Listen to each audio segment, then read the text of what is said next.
دیکھیں لدنی اس لفظ کو پہلے سمجھ لینا. لدن یعنی یہ قرآن مجید میں کئی طرح سے یہ استعمال ہوئے ہیں. علم لدنی نہیں آئے ہیں. قرآن مجید نے جنگ لدنی کا بھی ذکر کیا ہے سورہ کہف میں. باسن شدیدن من لدن ہو، خاص اس کی طرف سے مسلط کردہ ہوگی. اور رحمت لدنی کا ذکر بھی آیا ہے. وہ جو اصحاب کہف، اسی سورہ کہف میں جب اصحاب کہف غار میں گئے ہیں تو ربنا آتنا من لدن کا رحمہ، اپنے پاس سے ہمیں رحمت عطا فرما. یعنی ایک رحمت وہ ہوتی ہے جو وسع کل شیء، جو ہر شے پر احاطہ کی ہوتی ہے. لیکن ایک رحمت وہ ہے کہ جب اب ہمارے پاس سبب دنیا میں زندہ رہنے کا کوئی نہیں رہا تو اب تو خصوصی رحمت چاہیے. جیسے اب آگ میں سے زندہ نکلنا ہے تو وہ تو عام رحمت سے تو نہیں ہوگا نا، وہ وہاں تو خصوصی رحمت درکار ہے. وہ رحمت لدنی ہو گئی. کوئی ابراہیم علیہ السلام زندہ سلامت آگ سے نکل آئے، یہ 300 سال سوئے رہے اور اٹھ کے جاگ کے پھر واپس آ گئے، تو یہ رحمت لدنی. اولاد کی رحمت کی نعمت کے لیے بھی وہ ہے ربی حب لی من لدنک. حضرت زکریا کو جو انہوں نے اولاد مانگی اللہ سے، تو وہ بھی من لدن کا، اپنے پاس سے جو ہے نا ولی عطا فرما. وَهَبْ لِي مِن لَدُنْكَ وَلِيًّا، اپنے پاس سے ولی عطا فرما.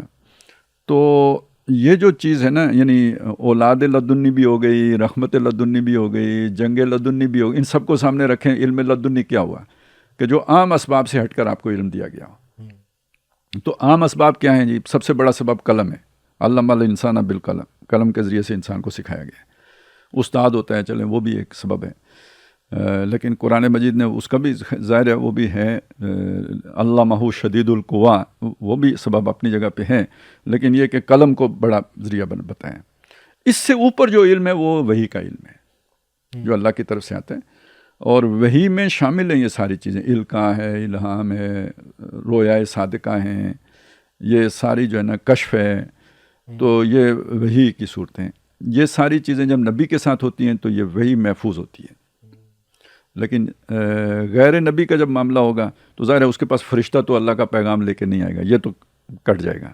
باقی کشف اس کو بھی ہو سکتا ہے، سچا خواب وہ بھی دیکھ سکتا ہے، الہام اس کو بھی ہو سکتا ہے، القاء اسے بھی ہو سکتا ہے. لیکن اس کا یہ القاء یا الہام یا کشف ضروری نہیں کہ اللہ ہی کی طرف سے ہو. ہاں، یہ پروٹیکٹڈ نہیں ہوگا. یہ شیطان کی طرف سے بھی یہ چیزیں ہو سکتی ہیں. لہٰذا وہ کوئی واجب التعمیل شے نہیں ہوتی. خود اسے جس پر، یعنی پہلی بات یہ ہے کہ وہ دوسروں کے لیے تو قطعاً واجب التعمیل نہیں ہوتا، لیکن جس پر یہ شے وارد ہوئی ہے، یہ کیفیت، اس کو بھی پھر اسے کاؤنٹر چیک کرنا ہوگا وحی کے ساتھ.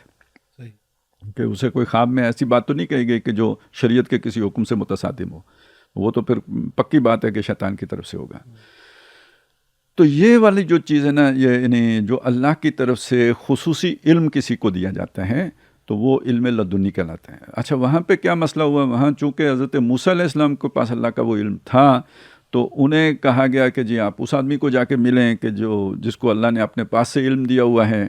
تو یہ سمجھا گیا کہ وہ یعنی موسیٰ کا جو علم ہے وہ لدنی نہیں ہے، اور جو اس آدمی کے پاس ہے وہ علم لدنی ہے. تو بات یہ ہے کہ موسیٰ علیہ السلام کا علم بھی علم لدنی ہے. ٹھیک ہے نا. اور وہ جو تکوین کا علم ہے وہ ہم سب کو بھی یعنی کسی نہ کسی درجے میں معلوم ہے کہ اللہ تعالیٰ کی ایک مشیت ہے جو جاری و ساری ہے.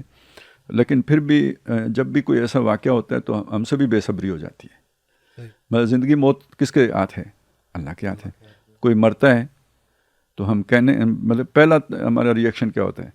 ڈاکٹر نے ٹیکہ غلط لگایا تھا، فلانے نے کی غلطی تھی، چھت سے گر گیا تھا. ٹھیک ہے نا. تو اگر موسیٰ علیہ السلام ہر بات پہ بولے ہیں تو یہی ہم بھی کرتے ہیں.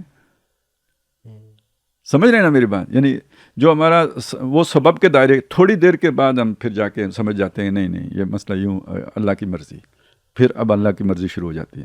پھر ہر آنے والا بھی کہتا ہے اللہ کی مرضی، آپ بھی کہتے ہیں، یعنی مطمئن ہو جاتے ہیں اللہ کی مرضی. لیکن پہلے فوری ری ایکشن آپ کا ہمیشہ اسباب کے دائرے کے اندر ہوتا ہے. یہی موسیٰ علیہ السلام کے ساتھ ہوا، تینوں مواقع پہ ہوا کہ فوری ری ایکشن تو وہی تھا جو بننا چاہیے تھا عالم تشریع کے مطابق.